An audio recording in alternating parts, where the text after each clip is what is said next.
Bonjour, nous sommes en 2021, nous sommes dans le site de l'Institut Docteur Angélique et au terme de la théologie, après être partis des sources de la révélation, de l'Esprit Saint, des trois canaux que sont l'écriture, la tradition, le magistère, eh bien on en revient à l'écriture et ceci permet un commentaire qui part un peu dans tous les sens puisqu'il suit le fil des écritures, mais il permet véritablement d'approfondir les choses. Et j'en suis rendu au commentaire du livre des Actes des Apôtres, au chapitre 11. C'est le moment où, véritablement, l'Église va se rendre compte d'un comportement pastoral de Dieu qui est spécial, qui est difficile à comprendre. Le peuple juif, manifestement, Dieu ne veut pas sa conversion entière. Mais il envoie son Esprit Saint, et le fruit de l'Esprit Saint se répand chez les peuples païens.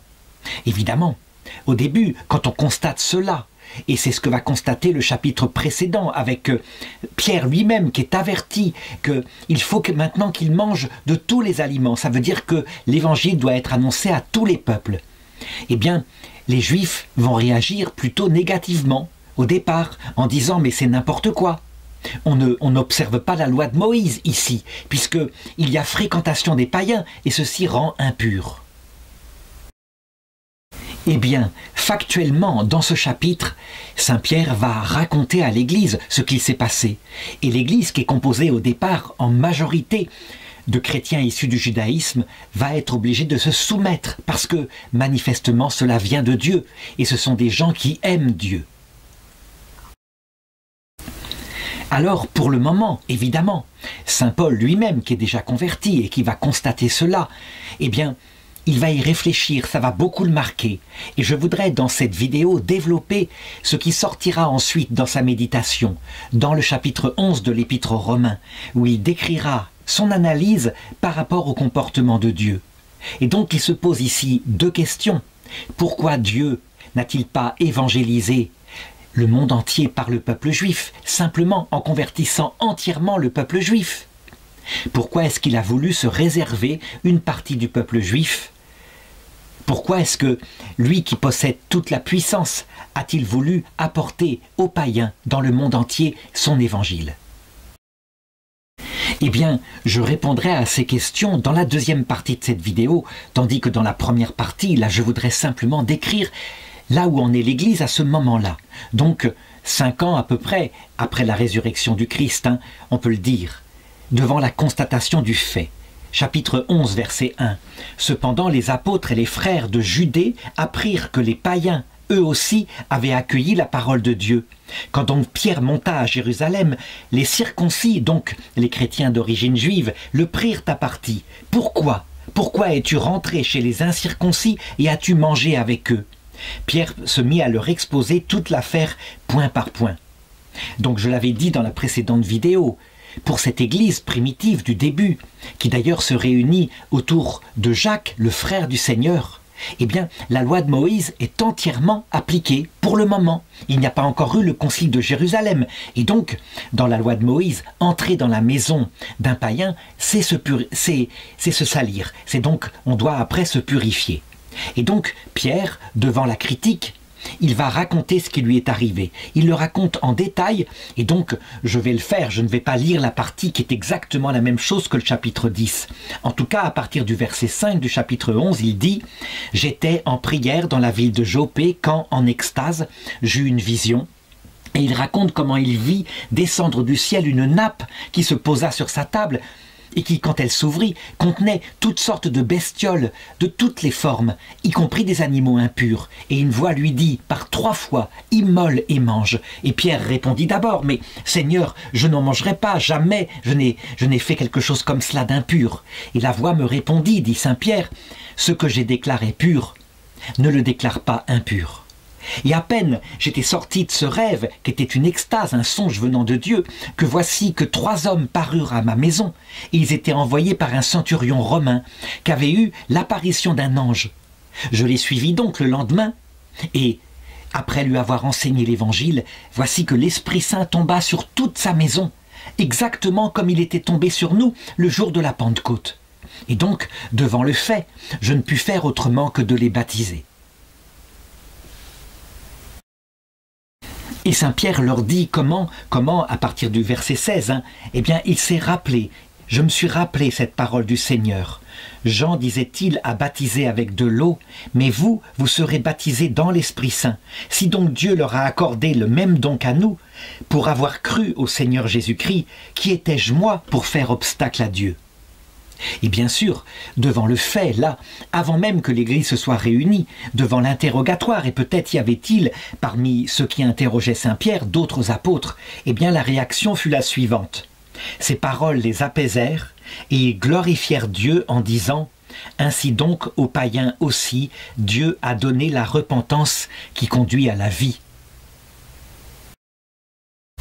Donc on voit, pour le moment, ils ne font que constater, ce sont des hommes simples, beaucoup sont pêcheurs de Galilée, ils ne font pas d'analyse théologique, et c'est vrai que la pastorale de Dieu est compliquée à saisir.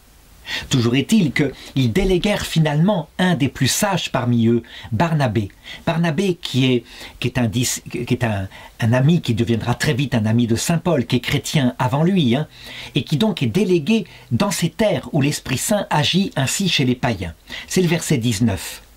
Ceux-là donc qui avaient été dispersés lors de la tribulation survenue à l'occasion de la persécution d'Étienne, poussèrent jusqu'en Phénicie, à Chypre, à Antioche, mais sans prêcher la parole à d'autres qu'aux Juifs. Donc on le voit bien, au début, eh bien, ils sont convaincus que le message est réservé aux Juifs, qui ensuite, peut-être, eh bien, recevront mission de l'annoncer au monde entier. Il y avait toutefois parmi eux quelques Chypriotes et Cyrénéens qui, venus à Antioche, s'adressaient aussi aux Grecs, leur annonçant la bonne nouvelle du Seigneur Jésus. Donc forcément, ça déborde un peu, et pourquoi pas? Finalement, le peuple juif, il faisait des prosélytes à l'époque du judaïsme strict. Alors pourquoi ne le ferait-il pas maintenant, à l'époque où le Messie est venu? La main du Seigneur les secondait, et grand fut le nombre de ceux qui embrassèrent la foi et se convertirent au Seigneur. Donc, des gens venant du paganisme manifestement se convertissent, et il y aura même des constatations un peu plus tard par saint Paul. C'est comme si le peuple juif à un moment donné calait, ne voulait plus de conversion, tandis que les peuples païens, eux, ne calent pas du tout. L'Esprit Saint remplit de puissance les apôtres et ils se convertissent en masse. La nouvelle en vint donc aux oreilles de l'église de Jérusalem et l'on députa Barnabé à Antioche. Donc c'est un choix judicieux. Barnabé, je l'ai dit, c'est un sage, il va observer. On peut dire que c'est un homme juste. D'ailleurs, c'est ce qui est dit un peu plus loin au verset 24, mais je vais le lire. Lorsqu'il arriva et qu'il vit la grâce accordée par Dieu, il s'en réjouit et les encouragea tous à demeurer d'un cœur ferme, fidèle au Seigneur. Car c'était un homme de bien, rempli de l'Esprit Saint et de foi. Voilà, il aurait pu très bien se buter. Et on sait que plus tard, certains faux apôtres venant de Jérusalem diront « mais c'est n'importe quoi ». Et en tout cas, ceux parmi les païens qui se convertissent, ils doivent être circoncis et maintenant observer la loi de Moïse. En ce qui le concerne, lui, eh bien, il constate ce que fait l'Esprit Saint. Il n'éteint pas l'Esprit Saint, il ne lutte pas contre l'Esprit Saint. Il écoute et il admet. Donc vraiment, on peut le dire que saint Barnabé est un homme de bien, rempli de l'Esprit Saint et de foi, parce que c'est un pauvre. Il n'a pas de présupposés venant de sa théologie judaïque, non. L'Esprit Saint fait ce qu'il veut et il se soumet à l'Esprit Saint. On peut même dire que lorsqu'on voit les grands prophètes de l'Ancien Testament, la façon dont ils sont vantés par Dieu, eh bien, il prend cette image-là. Ils sont un peu comme une source d'eau qui suit paisiblement la main de Dieu, sans se détourner ni à droite ni à gauche, et c'est ce qu'est Barnabé. Évidemment, l'envoi d'un tel homme, ici, c'est formidable, parce qu'il ne va pas étouffer l'Esprit Saint. Et si on pouvait avoir des hommes comme ça, qui écoutent les signes des temps, toujours, eh bien ça se passerait très très bien. Une foule considérable s'adjoignit au Seigneur. Barnabé partit alors chercher Saul à Tars. Et Saul, c'est très important puisque je vais en parler. Lui, il vient du judaïsme. Il pourrait avoir les mêmes présupposés. Eh bien, il observe ce qu'il se passe de toute son intelligence. Il regarde, il voit l'Esprit Saint. Et il sait que c'est l'Esprit de Jésus. Il a vu Jésus. Il va, lui, par contre, en tirer la théologie qu'il faut et que je vais développer tout à l'heure. Verset 26. L'ayant trouvé, il l'amena à Antioche. Toute une année durant, ils vécurent ensemble dans l'église et y instruisirent une foule considérable. C'est à Antioche que pour la première fois, les disciples reçurent le nom de chrétiens.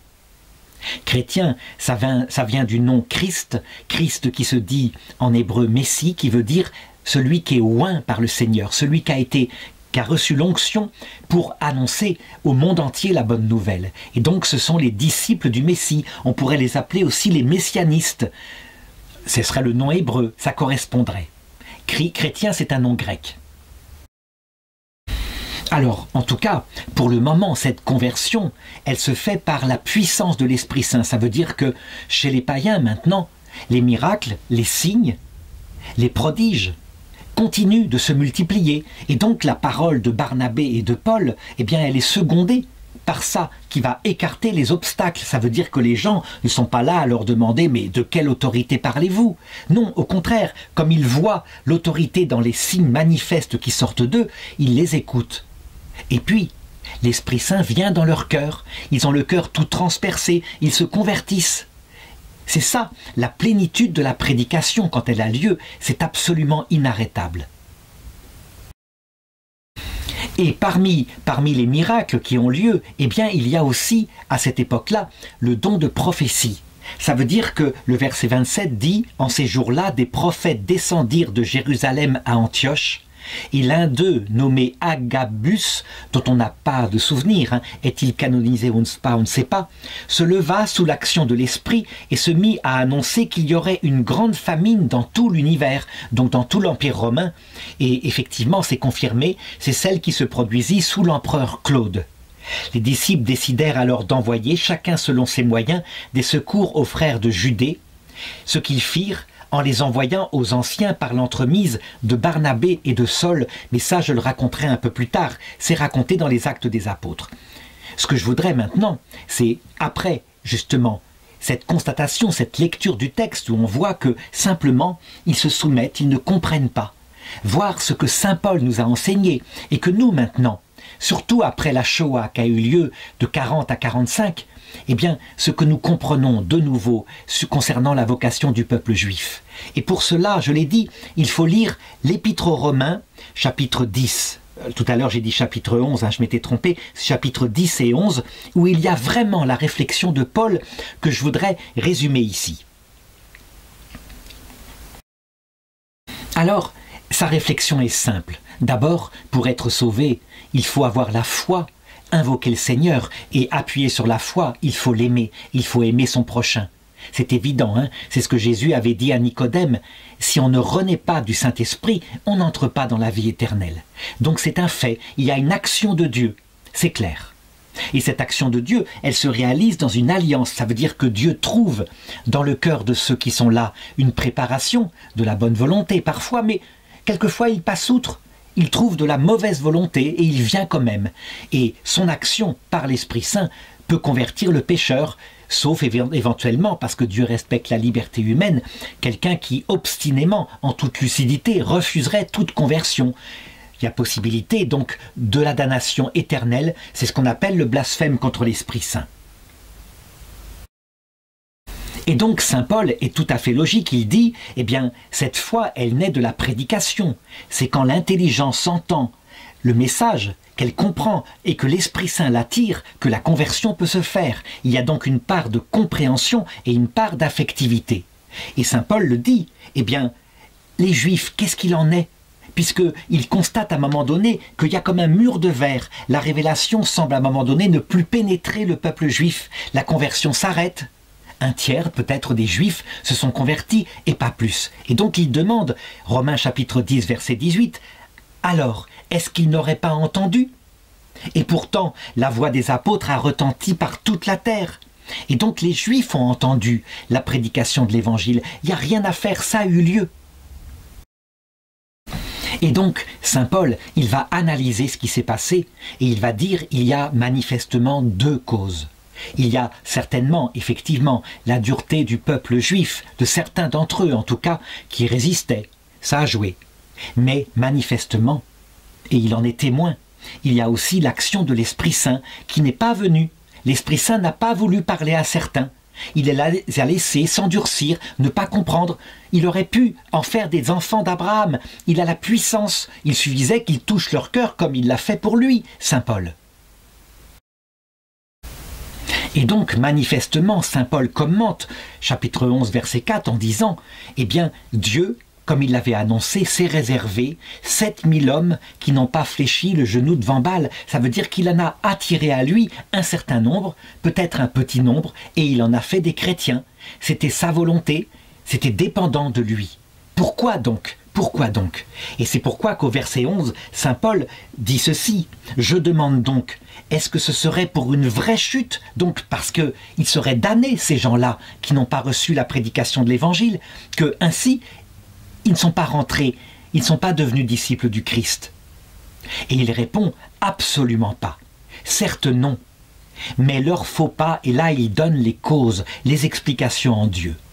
Premièrement, leur faux pas a permis le salut des païens. Ça veut dire que manifestement, et les apôtres en ont été témoins, puisque on ne les recevait plus dans les synagogues, ils sont allés prêcher aux païens, et là l'Esprit Saint s'est mis à souffler. Ça a été un fait. Donc, factuellement, l'Esprit Saint a dirigé les apôtres vers les païens, eh bien, en leur retirant la prédication aux Juifs. Première chose. Mais attention, attention de ne pas en tirer la conséquence, justement, que Dieu les aurait rejetés, bannis, comme l'ont fait certains chrétiens. Et là, saint Paul, il nous met en garde, nous chrétiens, qui sommes les branches adventices de l'olivier.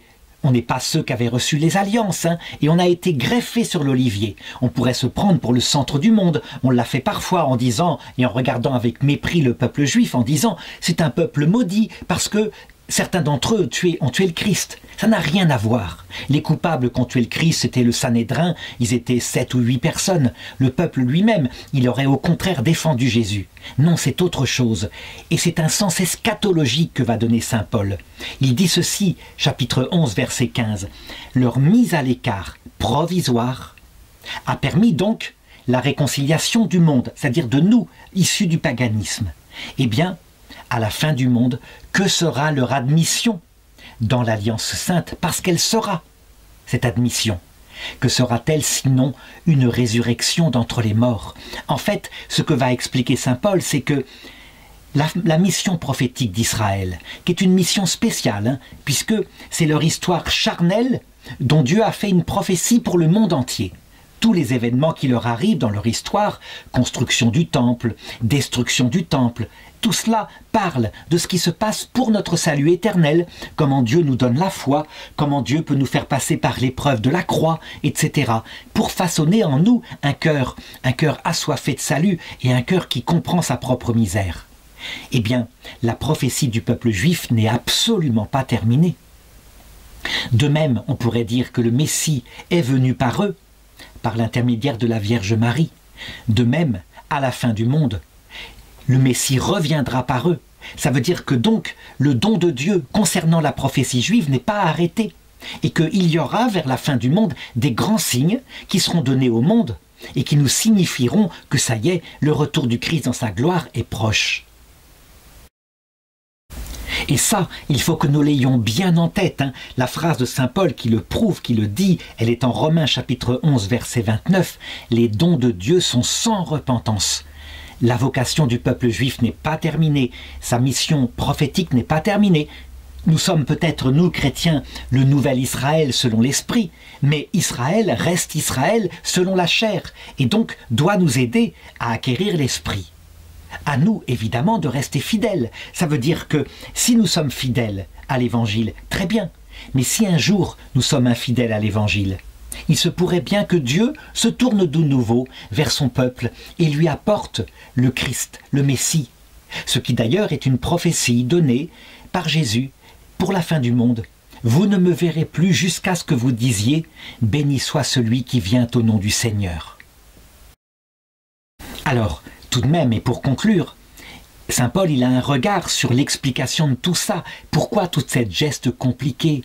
Là où il refuse la conversion en ne donnant pas une grâce complète à une partie du peuple, une partie d'entre nous. Au contraire, il convertit d'autres. Pourquoi? Pourquoi cela? Eh bien, L'Épître aux Romains, chapitre 11, verset 32, me semble-t-il, donne la phrase ultime.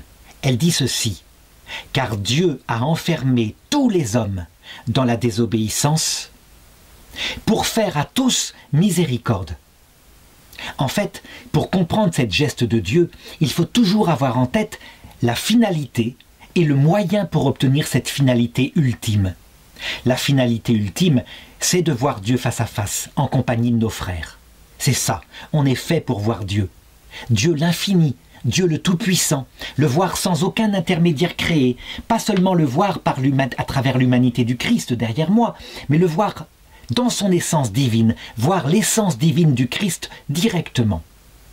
Et pour avoir un tel mystère, eh bien, il avait été dit à saint Paul, « Personne ne peut voir Dieu sans mourir. » Et Jésus l'avait complété, l'avait affirmé en disant, « Comprenez, si le grain de blé tombé en terre, c'est-à-dire nous, ne meurt pas, il reste seul, mais s'il meurt, il porte beaucoup de fruits. » Eh bien, cet geste compliqué, où le peuple hébreu reçoit la promesse, mais du coup s'enorgueillit, et puis des conversions par milliers, à un moment donné, se détourne de la promesse et est comme banni de l'univers et déporté. C'est pour qu'il apprenne l'humilité. Tandis que nous, chrétiens issus du paganisme, qui recevons toutes les promesses, nous nous mettons forcément, comblés d'amour, à nous croire quelqu'un, à augmenter notre orgueil. Alors Dieu, qui veut nous sauver aussi, est capable de nous abaisser, de nous retirer l'alliance. Toute l'histoire de l'Église, c'est cela.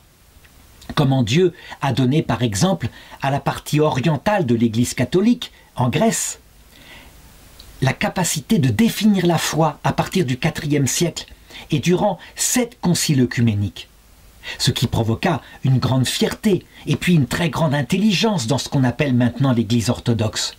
Jusqu'à ce que cette partie de l'Église se prenne pour le centre du monde, s'enorgueillisse, alors Dieu l'abaissa et la livra à l'islam. Tandis qu'en Occident, quand le relais nous fut donné à nous, chrétiens latins, que nous continuâmes les conciles œcuméniques à définir la foi, pour à un moment donné couvrir notre pays de cathédrales magnifiques comme jamais on en avait fait ailleurs, et bien de la même façon, nous enorgueillir, c'était obligé, nous sommes comme ça les êtres humains, et Dieu qui veut sauver, et bien aussi les chrétiens latins n'hésita pas à un moment donné à les abaisser, par la division, par les épreuves, par les guerres de religion, puis par l'apostasie, s'il le fallait. Donc, quant à dire que cette désobéissance-là, chez les Juifs, comme chez nous chrétiens d'origine païenne, elle sert à nous perdre, évidemment non. Le but de tout cela, c'est qu'il nous fera miséricorde, mais étant passé par ces trahisons, donc la désobéissance, alors normalement, pour ceux d'entre nous qui se repentiront, nous serons dans un salut plus grand, parce que nous saurons que nous sommes des sauvés et que nous ne devons de rien à nos mérites, puisque nous avons trahi. Voilà la vraie explication. Explication immensément plus profonde que celle qui au Moyen-Âge consistait à dire que schlac, il tombait la damnation, qu'elle tombait comme à gravelotte, et que si peu de gens étaient sauvés. Bien sûr que non. La miséricorde se fait lors du retour du Christ, à l'heure de la mort, c'est une évidence, et c'est ce qui rend les choses toutes limpides, toutes simples, qui explique que Dieu a le temps, qu'il peut utiliser une pastorale, où il élève son Église, puis il l'abaisse, il le fait successivement, il le fait avec diverses religions, il le fait de telle manière que tout homme essaye de sortir de ce monde avec au minimum un cœur humble.